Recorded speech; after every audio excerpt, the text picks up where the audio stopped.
Sonia. Heart attack. Hindi na ako nag-asawa.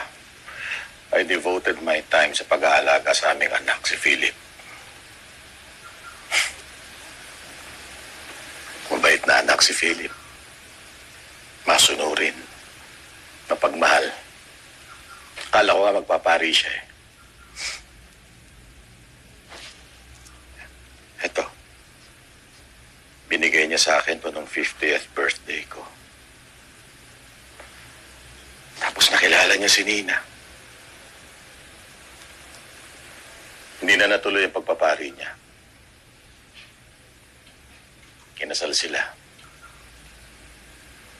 Masaya ang pamilya hanggat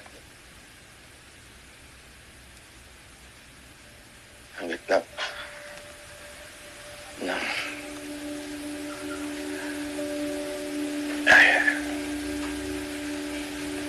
ayoko nang balikan ang nangyari. Pasensya na, okay na.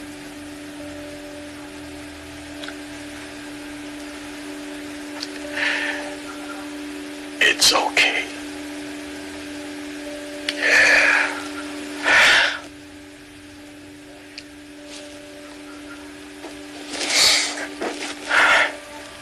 Be ready at 1620. Magang dinner dito. Don't be late, boy.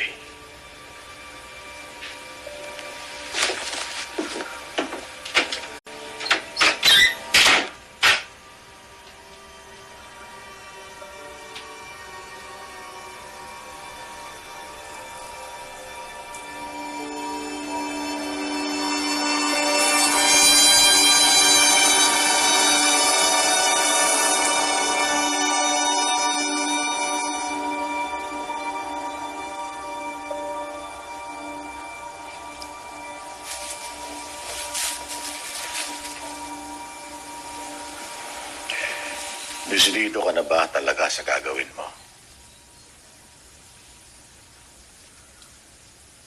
Wala naman akong choice. Don't say that, boy. Everyone has a choice. Some choose to fight. Some choose to surrender. Others, they choose to do evil. Guys! Lahat tayo may choice. Alam niyo naman yan, ba? Alam niyo yan. Lahat tayo may choice. Ang yumaman o manatiling mahirap. Come on, guys. Sino gusto yumaman dito? Diba? Lahat tayo gusto nating yumaman dito. Ako, I choose to be rich. Kaya hindi ako takot mag-invest sa Great Fortune!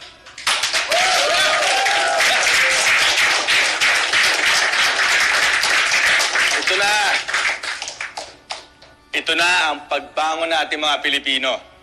Dahil dito sa Great Fortune, lahat tayo nandito sa buong Pilipinas, sa buong mundo, yayaman! Yayaman! Power!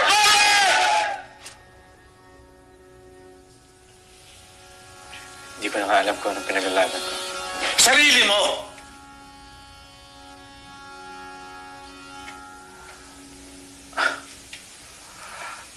Kung minsan, kailangan natin ng misyon para mas maintindihan natin ang rason kung bakit tayo nabubuhay. Kahit alam natin, niloloko lang natin ang sarili natin. Alam mo, yung iba naman, sana mag-gun. Give me 10. Sorry, sir. Give me 10 push-ups! Right now! Sir. I said right now!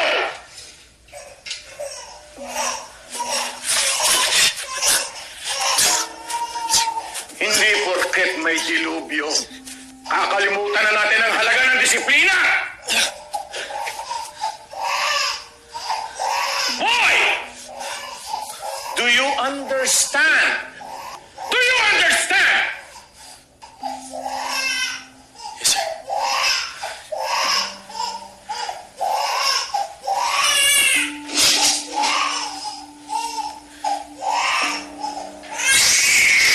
Pwede muna kayong manatili rito hanggang bukas para makapagpahinga kayo.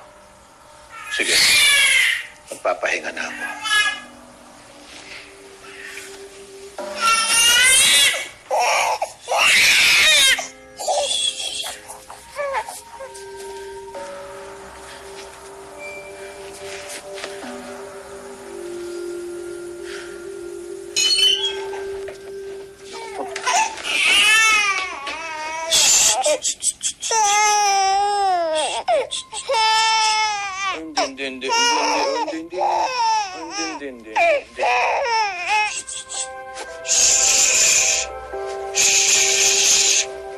Tara na. Bukas, babiyahe tayo ulit, ha? Tapos iuwi na kita sa inyo. Huwag naiyak. Tara na. Suot ko na yung gas mask, ha? Gagabi na eh.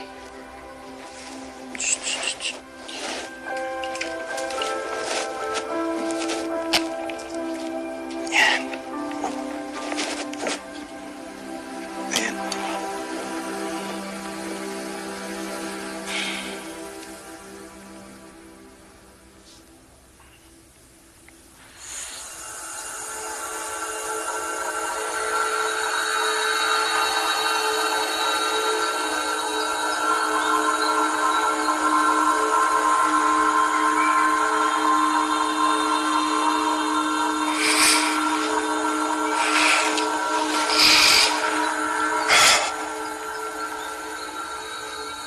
Ang sino man manakit ng malubha sa kapwa-tao ay dapat parusahan.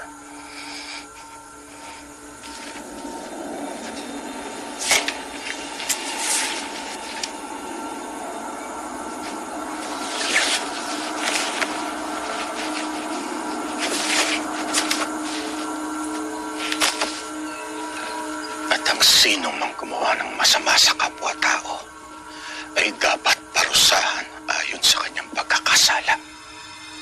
Bugbog sa bugbog, mata sa mata, ngipin sa ngipin. Dapat parusahan ayon sa kanyang pagkakasala.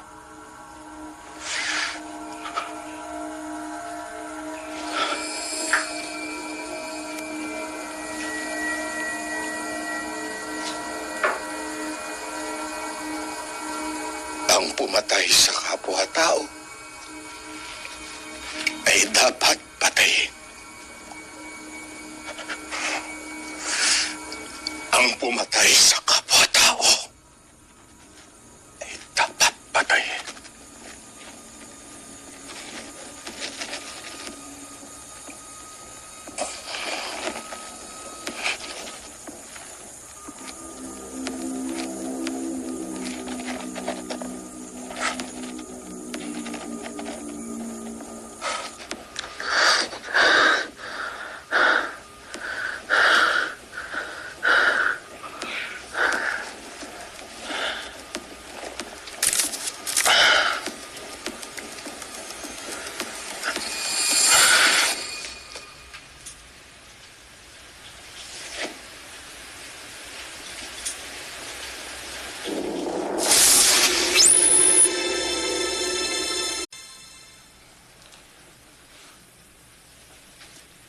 Sir?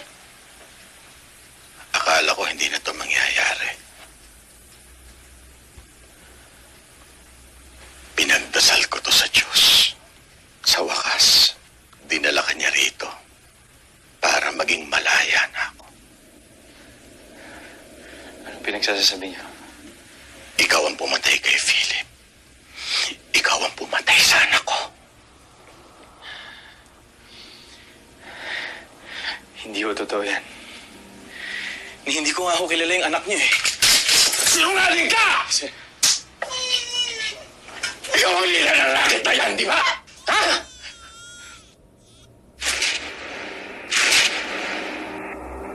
Anong pangalan mo? Adrian Sarmiento. Salamat, Diyos ko. Dinala mo siya sa akin. Nandun ako nang hinuli ka ng NBI!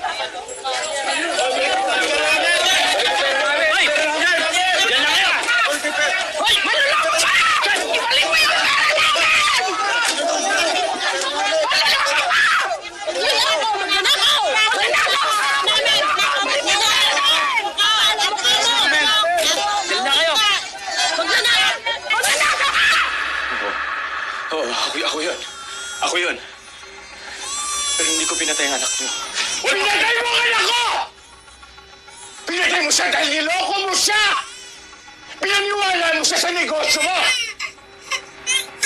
Sir, pera lang yun. Hindi ko siya pinatay. Ang perang yun!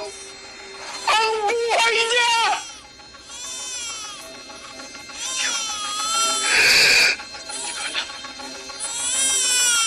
Iwan si Philip ng asawa niya! Sobrang na-depression ako! Philip! Hey, Philip!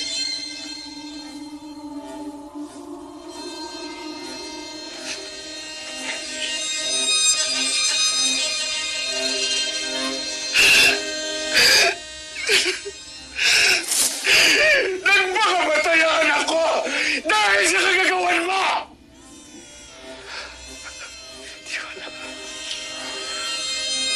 Hindi ko alam. Hindi mo alam dahil wala kang pakialam! Pero pera naman lahat sa'yo! Kaya dapat sa'yo mamatay! Dito sa silid kung saan mo pinatay ang pangarap ng anak ko! Hindi ko sinasadya. Hindi ko sinasadya. Sorry. Dinala ka ng Diyos rito para maipaghiganti ko ang anak ko. Mamamatay ka! Mamamatay ka!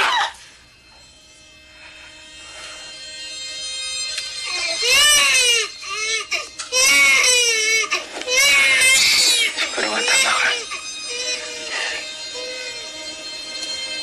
Dapat na ako mamatay. Para matapos na to. Sige na ako. Tuloy ka na. Para matapos na.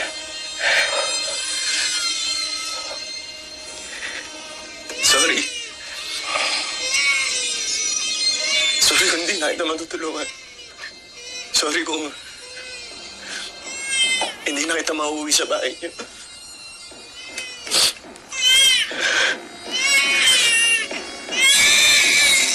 Kasi, ma'am, nakakaawa ako sa inyo. Gawin niyo na. Tapusin niyo na, sir. Tapusin niyo na yung paghihirap ko. Mas mabuti na akong mamatay. Kaysa buhay araw-araw. Nadala-dala ko lahat sa konsensya ko. Lahat na nangyari. Lahat ng mga kasalanan ginawa ko sa buhay ko, sir. Gawin niyo na. Sir, gawin niyo na. Ipatok niyo na, sir. Patayin niyo na ako. Sige na, sir. Please, parang awa niyo na. Patayin niyo na ako!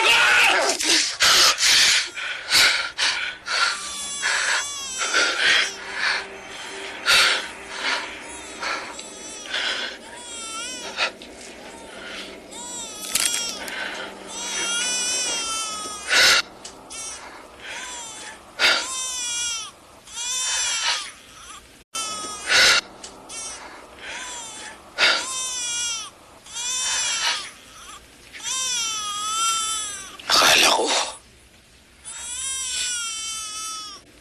ang kamatayan mo ang pinakamatinding parusa sa mga taong katulad mo.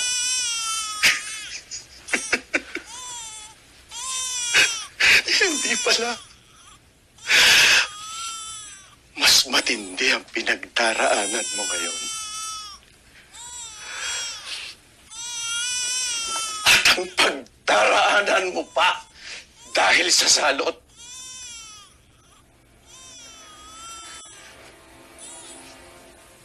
Yan ang parusang nararapat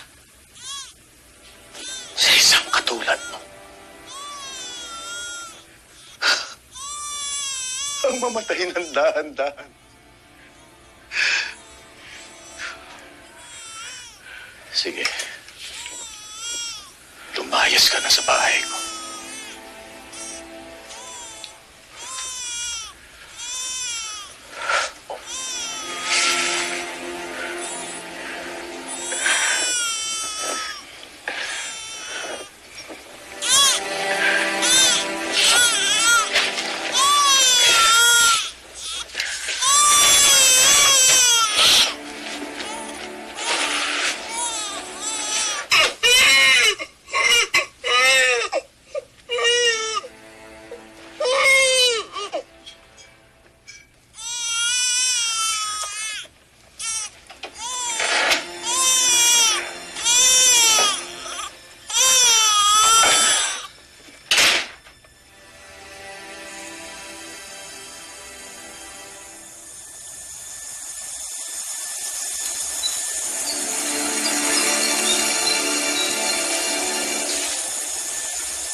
Hayop ka.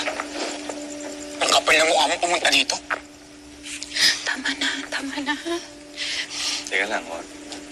Huwag mong isisi sa kanya na Niloko mo kami. Ikaw ang pumatay sa anak namin! Tama na. Kinuha mo yung pera namin eh. Ang sabi mo, palalaguin mo. Pero nagkasakit yung anak ko. Hindi mo binalik yung pera namin. Kaya hindi ko na pa-opera na Umalis ka na. Igalang mo naman yung anak namin.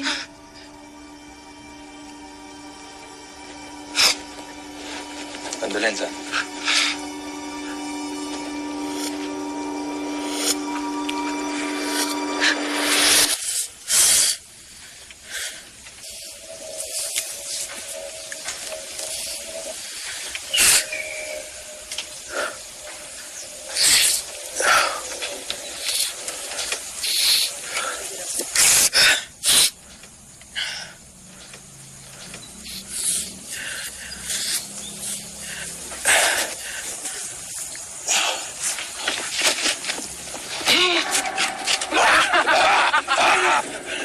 Lumiro dito! Tapusin na natin ito! Sige lang! Huwag kayong matay! Paglagaan muna natin sila! Akin yung dala niya! Hindi! Sa akin yan! Sige, pagkatihan niyo! Layo niyo kami!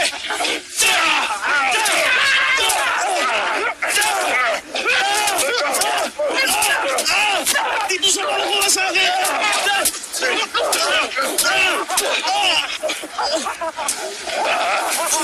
Dalhin! Ay! Sa dalhin! Yung bata!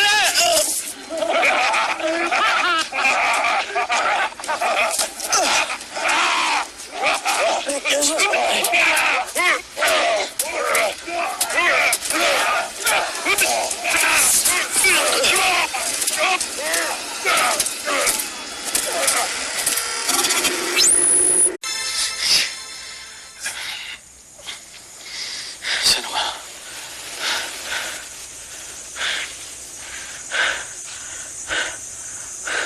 Huwag kang mag-alala. Ligtas ka na. Yung sanggol. Asan yung sanggol? Nasa mabuti siyang kalagayan.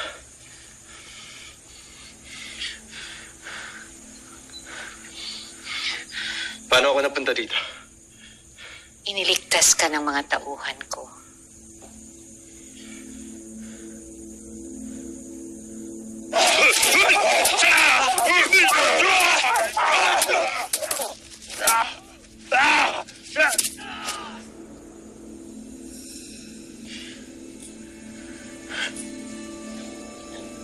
Nasaan ako?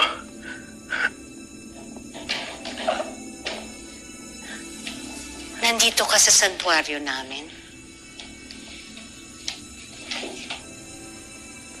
Ipinatayo ko ito katuwang ng iba pang mga survivors ng salot. para magkaroon ng isang ligtas na lugar sa gitna ng dilubyo.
Magandang umaga. Namumuhay kami ng tahimik at payapa dito.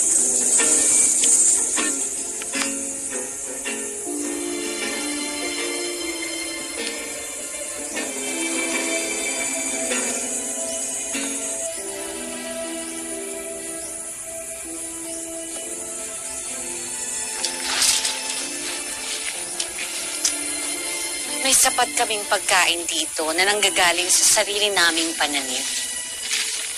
Magandang araw. Magandang araw po, Nay Agnes. Magandang araw. Ay, magandang araw po, Nay Agnes. Magandang araw po, Nay Agnes. Magandang araw.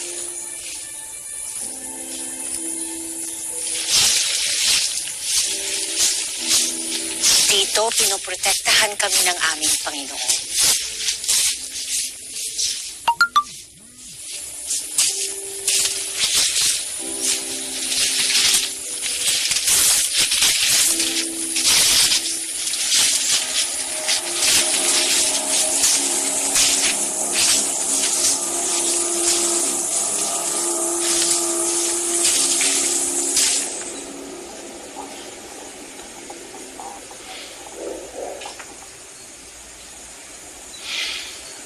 Sanggol.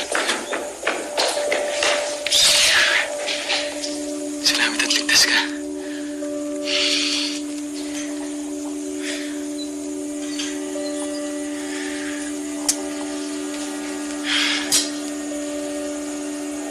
Malungkot ka. May mabigat kang dinadala. At yan ang dahilan kung bakit ka nakarating dito. Kailangan kong dalhin ng sanggol sa tahanan niya. Dahil yun lang susi para matapos ang sala. Alam nating hindi totoo yan. Ginagawa mo yan dahil may iba kang dahilan.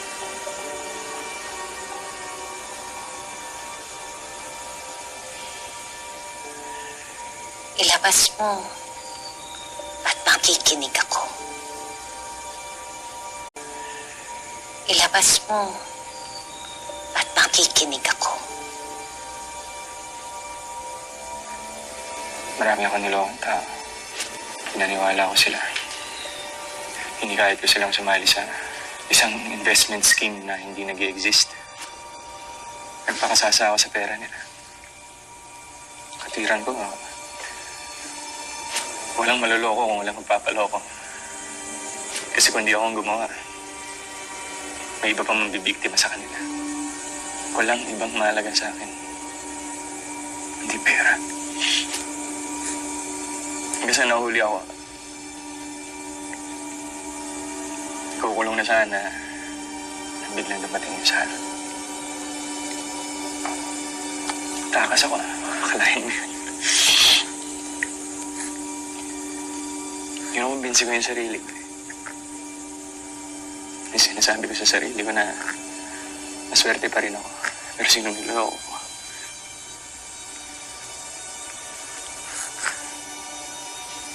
Nasimpiyerno yung mabuhay araw-araw na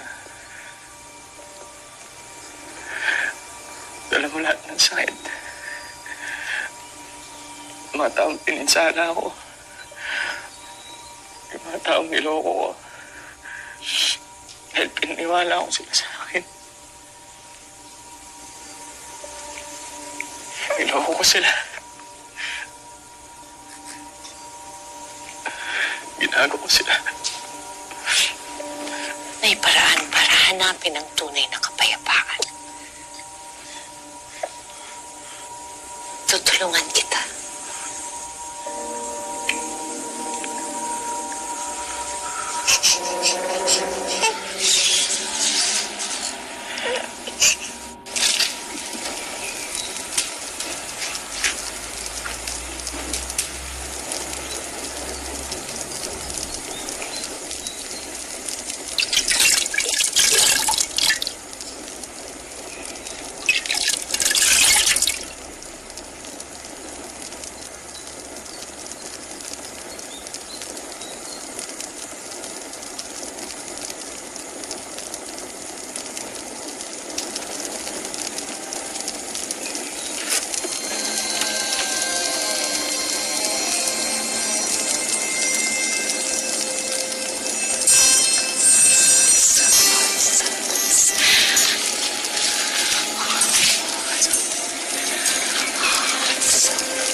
Ilabas ang sanggol!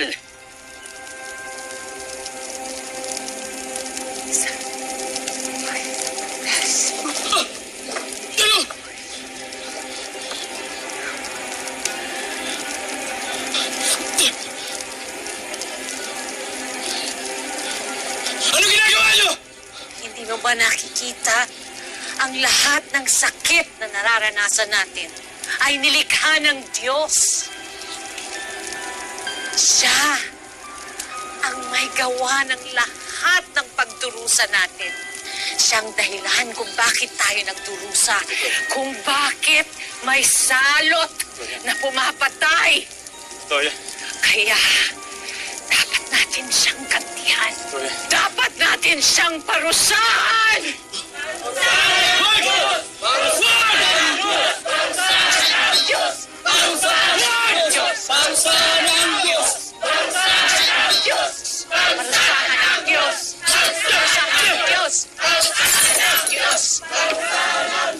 Sige! Sige! Tuloy niyo! Subukan yung gawin ang gusto niyong gawin. Papatayin ko na! Sige! Sige! Patayin mo ako para matagtagan ng kasalanan ko! Hindi ko hahayang idamay niyo isang inosente sanggol dahil sa maling paniniwala! Ikaw ang may maling paniniwala! Anak siya ng Diyos, kaya may kasalanan siya! Napapaliw ka na!